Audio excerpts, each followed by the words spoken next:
we really know that homeschooling is a cool thing. Isn't it, Marcos? Yes.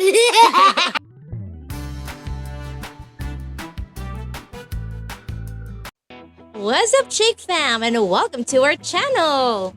My name is Marcus. And I'm Michievofficial, your Wonder Mama, and this is Marcus asks. Ask Marcus. So for today's video, we're going to do a fun activity called Guess the country boy. Yes, and the goal of this particular activity is basically for Marcus to identify the flag that represents that country. Oh my God. By the way, Marcus, could you tell our viewers kung saan mo nakita yung country ball? Where did you get that idea from? I first found it on YouTube.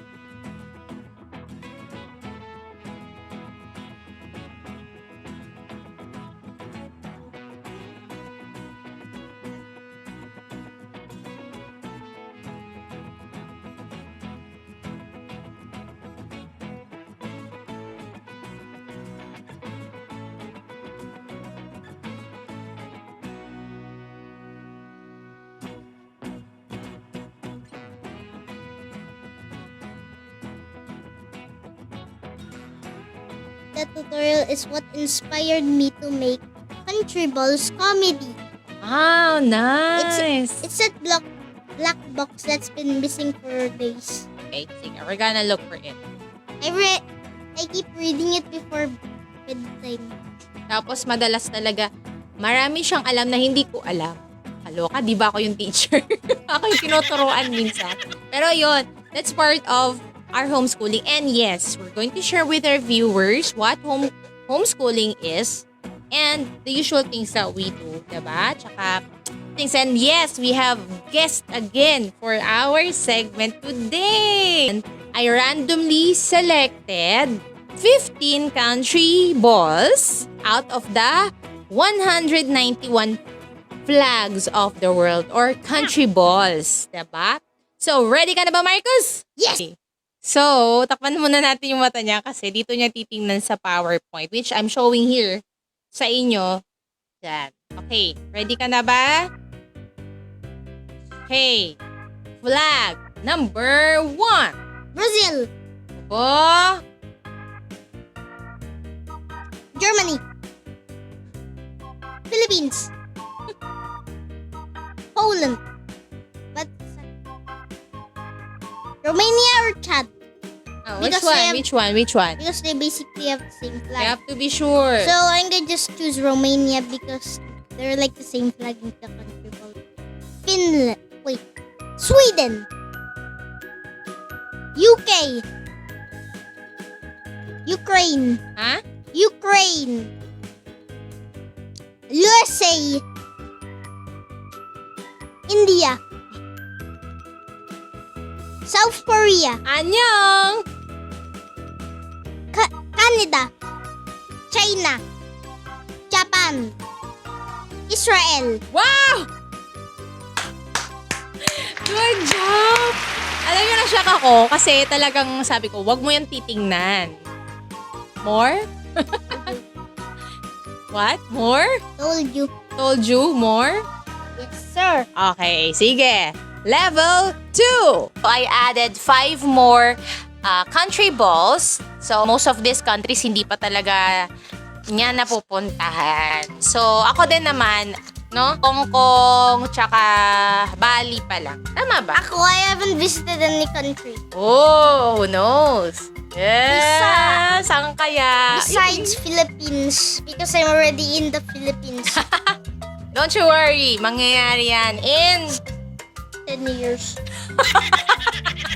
malay mo next year. Okay, let's go. Are you ready?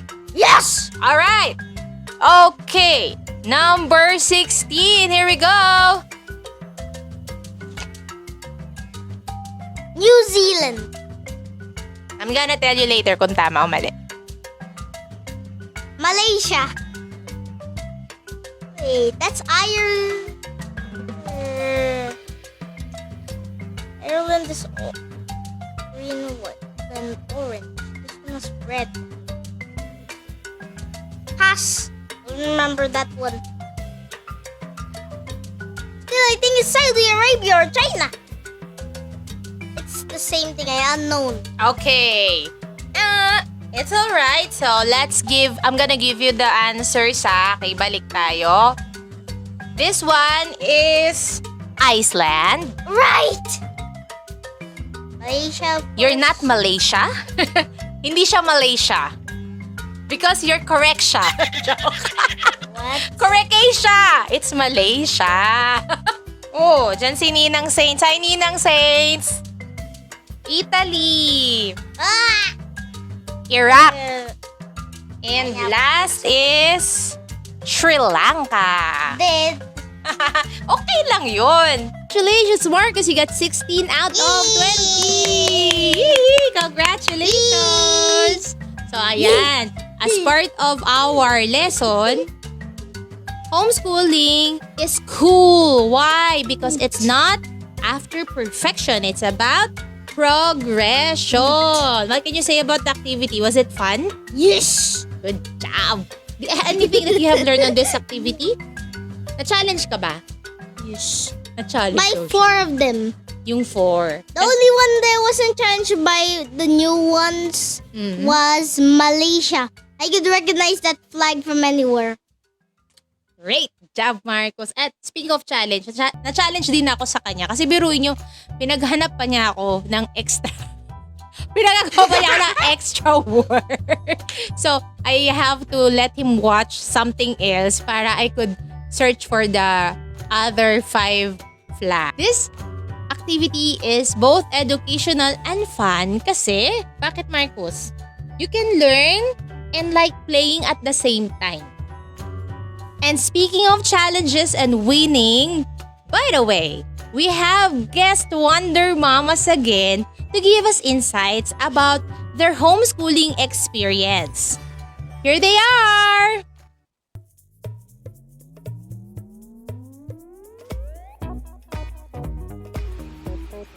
Hi everyone, my name is A.H.A and I'm a homeschooling mom. One of the challenges of being a homeschool mom is having multiple children in a different age level. So you really have to check your child's learning style, and it requires a lot of planning and organization. So you really have to study your material. Hi, I'm Mommy Jen, a homeschooling mom of 4 kids. I have a nursery, kinder, grade 2 and grade 3 this year. You know what, when it comes to challenges in homeschooling, actually there are a lot of things that I have to say, but the most challenging for me right now is how to manage my time with the household chores and homeschooling, having no helper and with 4 students to teach. It's really difficult. I think it's scheduling, since both me and my husband are working full-time and we don't have household help. So we really have to make the effort to make time for their lessons. Okay, for me, I'm done homeschooling, but the biggest challenge is really being able to find a way to juggle and prioritize everything. You're a homeschool mom, but you're also a daughter, you're also a wife, you're also a friend, you're a sibling. So there are so many priorities, so many important tasks upon you as you homeschool. And so how to be able to do that while you are providing excellent education, having a positive environment at home, and balancing all your other priorities. It's a day-to-day thing, and it's really by the grace of God and with really being able to discipline yourself, to making those decisions every day. There's flexibility, but there's also discipline.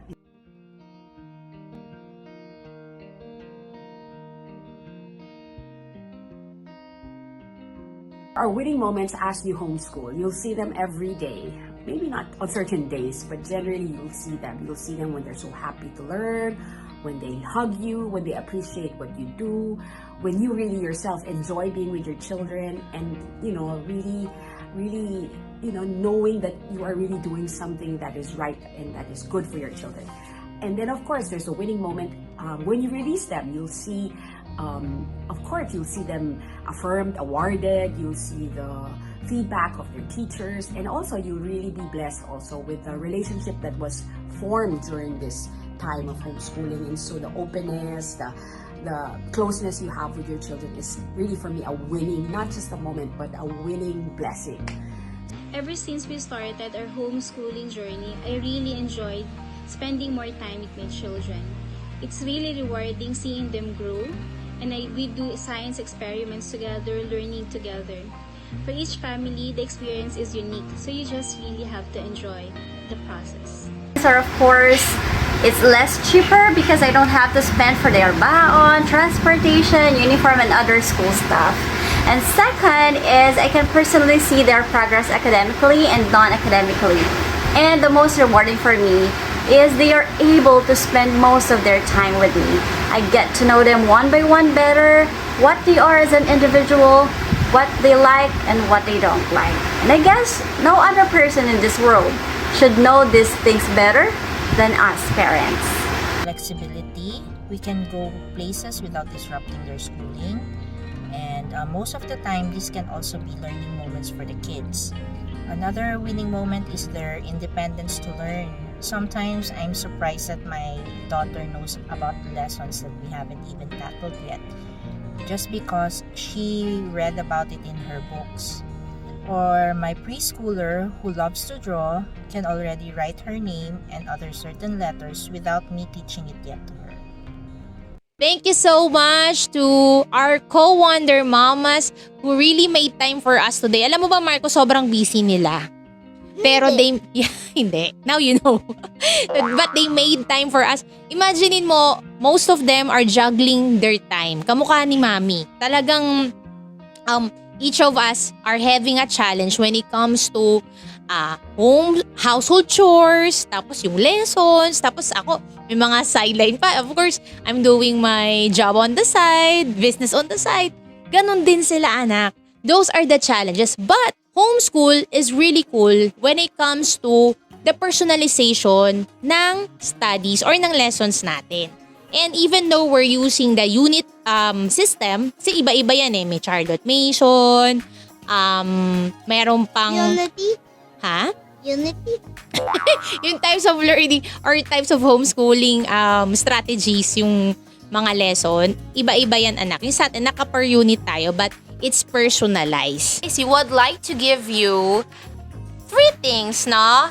In doing this homeschooling successfully. Kasi nga, most of the time, napagkakamala ng homeschool as nasa bahay lang. But it's not true.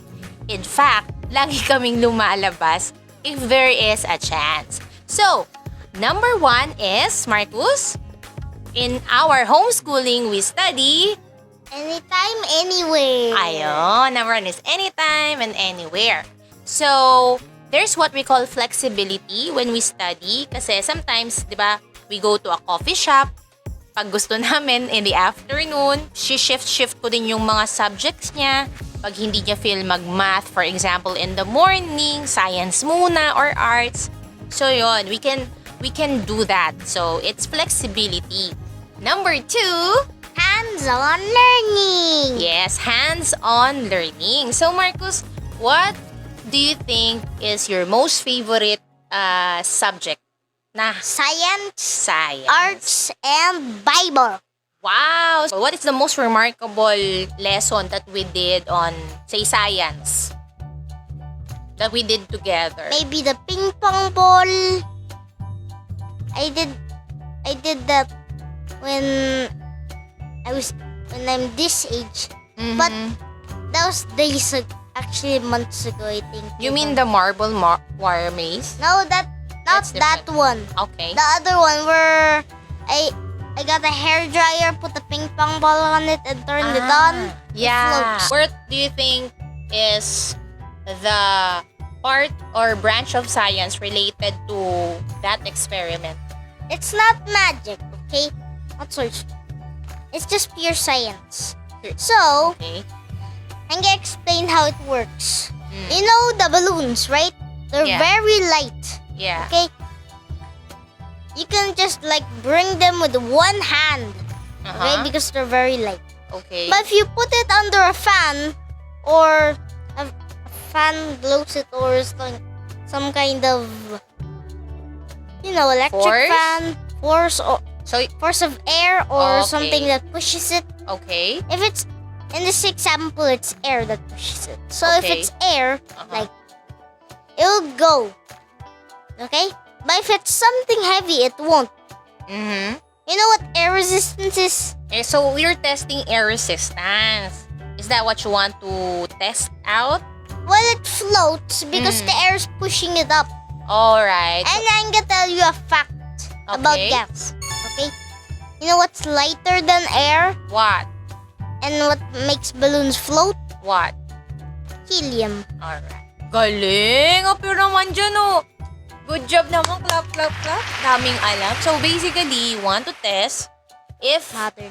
the balloon or the ball will be forced by the air.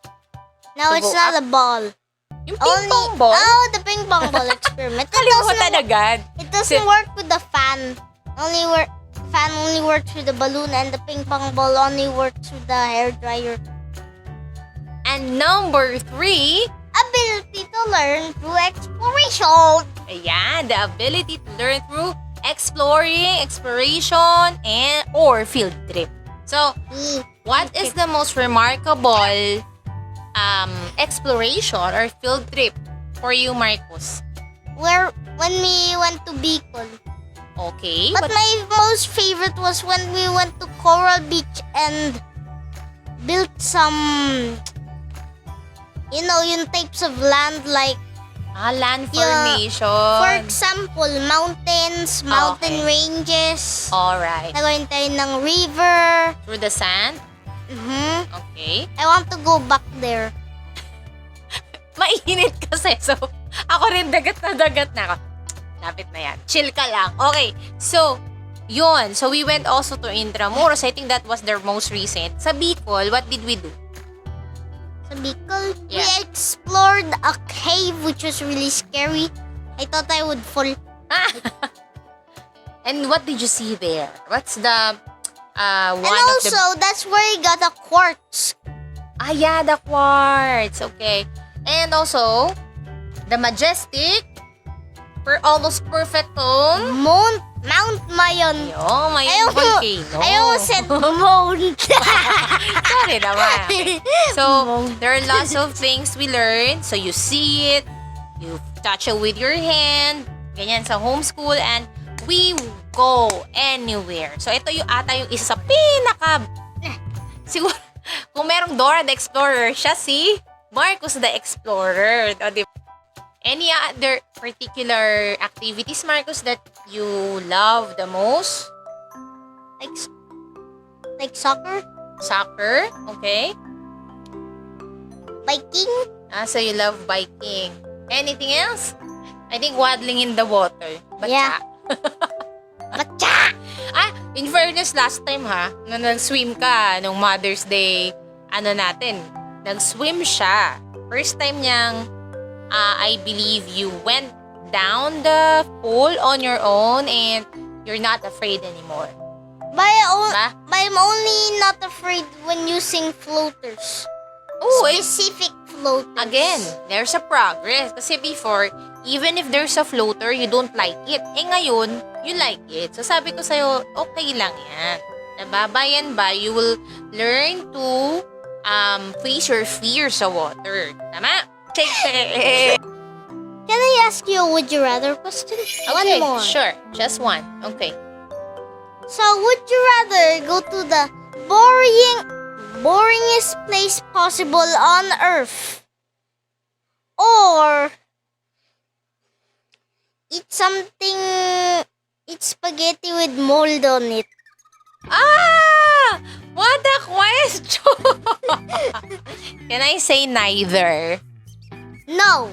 No? You can only choose one. You can make your own Okay. options. Okay. First things first, I don't like to eat food with mold. Okay? Why? It's not good for my tummy. I already know that. And it looks disgusting anyway. Yeah. Have you ever seen on slime? I once have. And I thought it was disgusting, so I told mommy to throw it away. You don't do that. Okay, so I'd rather choose to go to a boring place and eat as many food as I want. It's just boring there. Nothing to do there. Just Yeah. be bored. Oh, I'll do something that will make me And active. anything that's not boring is not allowed there. Okay. So that's why it's called the most So I'll boring just sleep. place possible. I'll just sleep. and sleeping is banned there. Because No! Okay, you're just playing around. I told you, he's like, there's one question and then he will do build. So, I believe apart from those things that we've that was mentioned, the most boring. nabubuo din sa kanya, no? Yung critical thinking. How about Filipino? Do you like Filipino? Madami ka nga sa last exam eh. Oo. You got 100 on the last exam. Kind of. Oh, dati ayaw niya. Ngayon, kinda. Thank you for watching our video. And please like, share, and subscribe. Yes. Until next video. Bye! Bye!